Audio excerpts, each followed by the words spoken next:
Unit 9. Companies. Track 17. Tell us about your favourite company. My favourite company is a private healthcare insurance company. I really like the leaders. They're decent people who really look after the people that work for the company. And they care about their customers and want to meet their customers' needs. They also care about the environment. What I particularly like is that all the people that work for the company because they believe they're helping people when they most need it. Unit 9. Companies. Track 18. Which company would you like to work for and why?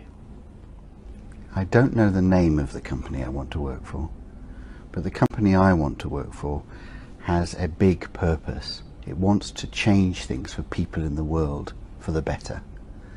So a company perhaps that will produce green energy, or affordable housing for the poorest people in the world, or ways of feeding people who can't currently be fed.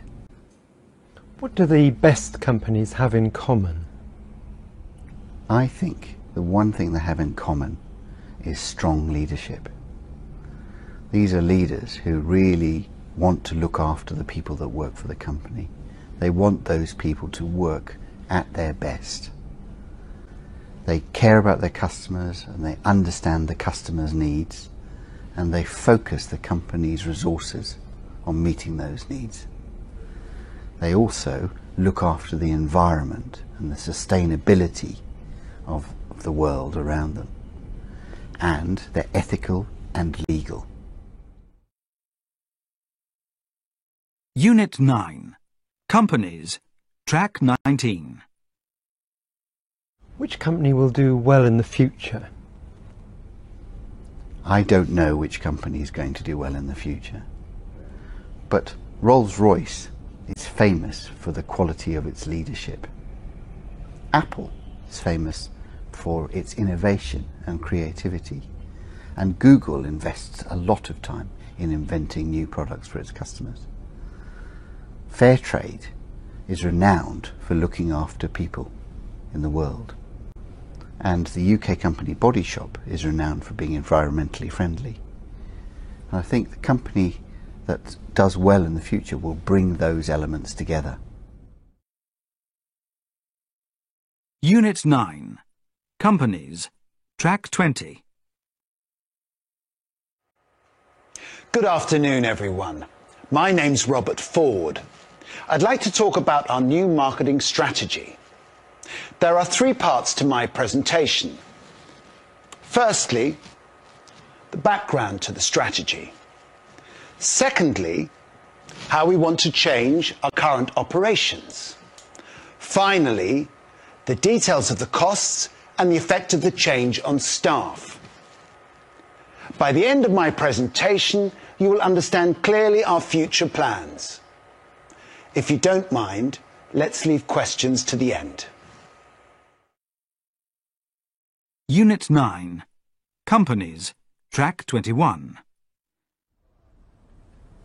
Good morning, everyone. My name's Nikki Hunter. I'm a director of a medium-sized coffee chain, Fiesta Time.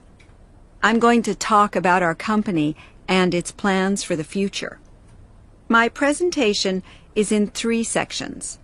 Firstly, I'll say a few words about our company. Secondly, I'll describe my duties. And finally, I'll talk about our plans for the future. Fiesta Time's head office is in Chicago, and our flagship store is in New York. We own more than 200 stores across the country. Our outlets sell coffee, coffee drinks, and pastries. Most of our coffee beans come from Brazil. We have 3,000 employees, and our turnover is approximately $50 million US. Our profit is about $12.2 million. Our main competitors are Starbucks, Dunkin' Donuts, and of course, McDonald's. I'm responsible for new business. My job is to help the company grow and to hire and supervise managers for our new outlets. We're expanding fast. Next year, we plan to open at least 10 new stores on the West Coast. We'll start by opening a store in San Francisco, and after that, we'll expand. Working Across Cultures 3. Track 22. I heard there were some problems with the sales trip. What happened? I tried to arrange a business meeting with our clients in Toulouse in the first week of August, but most people were on holiday. Also, their headquarters are in Paris, so I didn't see a senior manager. When did you make the appointment? 2 days in advance. That wasn't a good idea. So, how did the meeting go? Well, we had lunch first. Quite a long lunch, actually. And the person I met, Pierre Dubois, was very friendly. In fact, he didn't seem to want to talk about business.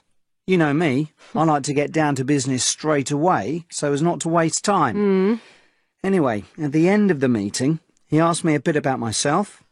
I told him I didn't go to university, but I was proud of being a successful businessman.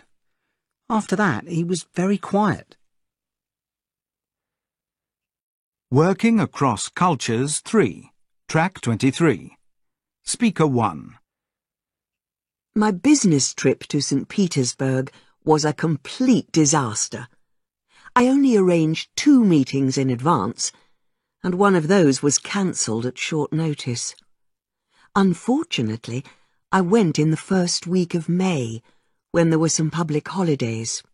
Anyway, my advice to anyone going to Russia is make appointments as far in advance as possible.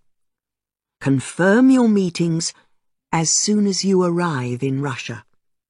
And avoid meetings in the first week of May. Track 24. Speaker 2. I had a very successful trip to Kazan. Before the trip, I did a lot of preparation and research.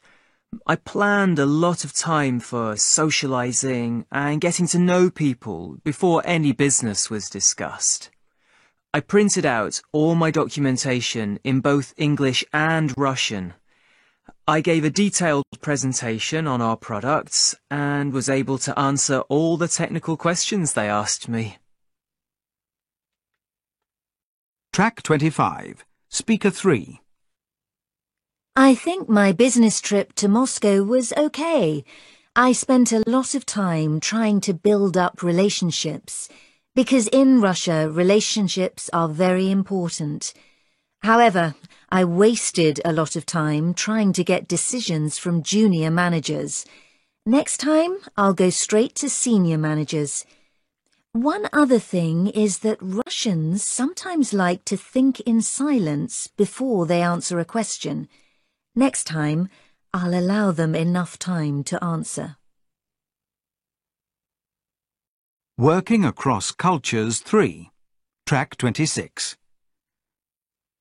I'm going to begin by telling you about my first business trip to Bogota 15 years ago. The client I met was very generous, and he invited me to his home for a meal.